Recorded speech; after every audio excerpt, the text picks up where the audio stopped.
Magandang araw mga ka-wisdom, mga kaibigan. Welcome back po sa akin channel. After 3 years, ngayon na lang ulit ako gagawa ng minsanang content. Pag-usapan lang natin itong si Jared Almazora. Dumadaan lang to sa newsfeed ko sa YouTube at medyo napansin ko nga siya dahil ang daming gumagawa ngayon ng mga content sa YouTube sa mga usaping relihiyon. Yung mga mahilig sa mga debate. So, itong batang ito bumalik daw kamakailan sa Catholic. Pero pansinin niyo mamaya pagpapakilala niya kung saan siya galing.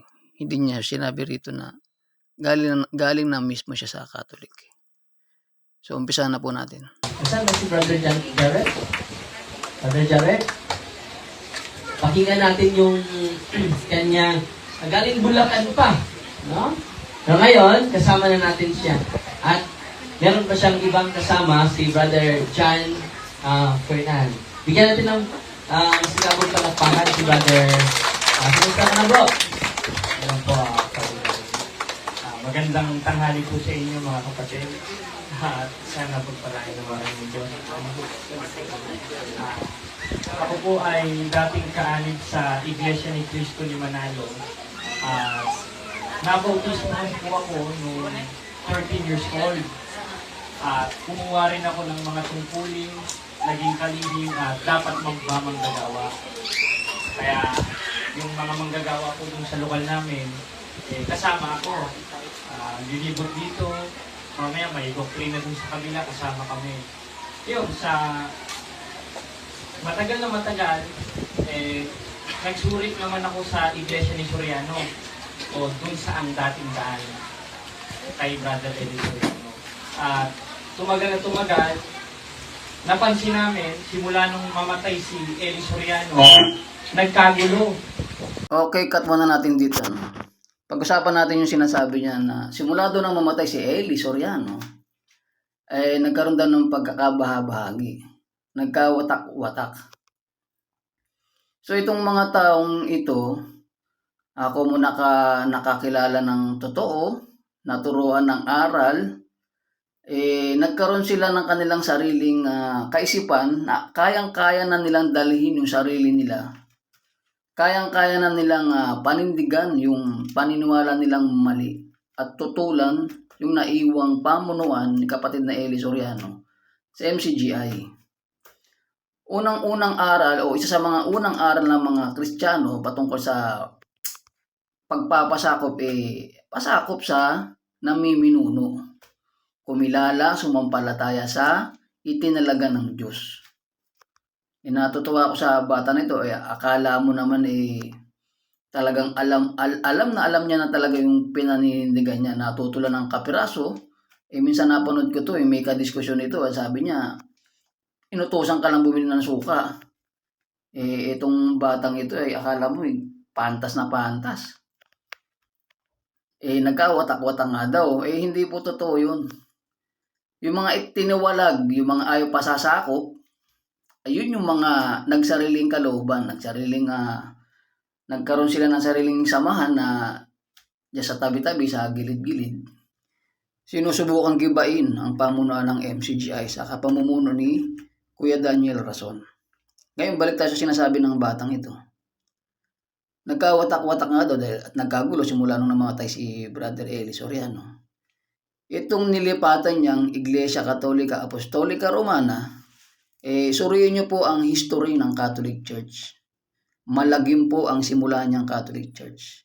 Lalo na nung mid-century, nung mga 10th century.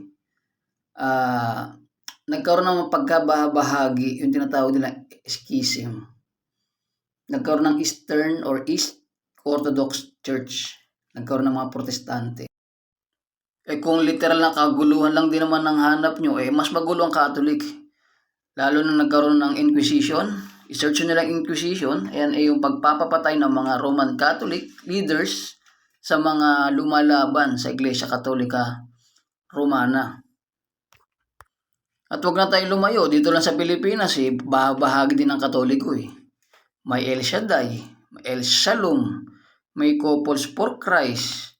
Huwag niyo sabihin lahat yan, absolute wang kayong sumasangguni at sumusunod sa pamunuan ng Roma.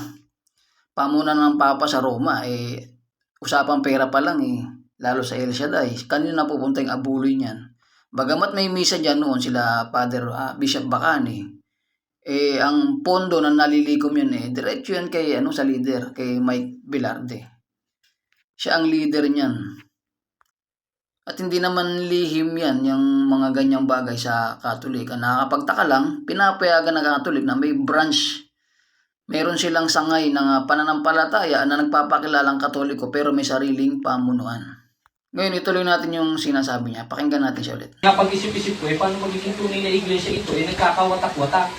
Ang tunay na iglesia nga sa Biblia, iisa lang. At merong pananampalatayang isa. Gaya ng sabi ni Pablo sa 4:5 ng Efeso na isang Panginoon, isang pananampalataya at isang bautismo.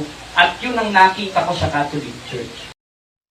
So, napag-isip-isip daw niya na paano naging sa Diyos ito, nagkawatak-watak. Iho, magsuri ka muna, yung nilipatan mo, yung lolo ng lolo mo, hindi pa tao, watak-watak na yan. Natutuwa ako sa bata na to. Yun daw yung nakita niya sa Catholic Church. Isang Panginoon, isang pananampalataya, isang bautismo. Bautismo pa lang ang usapan, bagsak ng Catholic Wala namang binautismo ang sanggol sa panahon ng mga apostol. Kahit nung mamatay ng mga apostol, wala naman silang ibinili na magbinyag kayo o magbautismo kayo ng mga bagong silang na bata. Wala niyan. Kung pag-usapan din isang Panginoon, ilan ba niluluhuran ng mga Katoliko? Marami, mga santo, rebulto, may mga paluso sila dyan. Sa kanila natin itapig yan.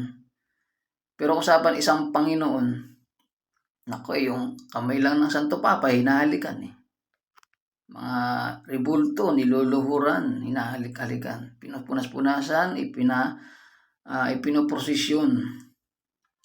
Ngayon, isang pananampalataya, nako, bata, kawawang mapapaniwala mo. Hindi isa paniniwala ng pananampalataya ng Katolik, gaya ng sabi ko kanina, na kaya ka siguro umalis sa mula nang mamatay si Soriano, nagkawatak-watak, nagkagulo. Gaya ng sinabi ko kanina, yung sinamahan mo ang nagkagulo-gulo, pumatay noong panahon ng Inquisition, na kasikatan ng Inquisition ng Catholic Church, at nag-apology naman dyan si Pope John Paul II nung araw. So, katunayang nangyari nga yan. Yung pagpatay sa mga lumalaban sa mga Katoliko nung araw. Hindi mo pwedeng i-deny yan, nasa history yan. Kaya sabi mo, yung nakita mo sa Catholic Church, naku iho. Kaya sinasabi kong bata ka pa talaga, wala ka pang masyadong nalalaman. Yung nalalaman mo, natutunan mo kay Brother Eli, kay Kuya Daniel Rason, sinayang mo, binhi yan Nataniman ka na ng binhi, kaso sumunod ka sa ipak ng tatay mo, si Taning. Natuto ng kapiraso, ayun, akala mo pantas na. Pantas ka lang sa sarili. So siguro ibang bahagi, itutuloy na lang natin. Itutuloy na lang sa mga susunod na pagkakataon, isa-isayin natin ito sinasabi ng batang ito. Natatawa na naawa ko sa batang ito. Sinayang niyang kaluluwa niya. So, abangan nyo na lang po yung muling paghimay-himay natin dito sa sinasabi ng batang ito. Hanggang sa muli po, maraming salamat. Paki-share and paki-like na rin po mga ka-wisdom. Salamat po.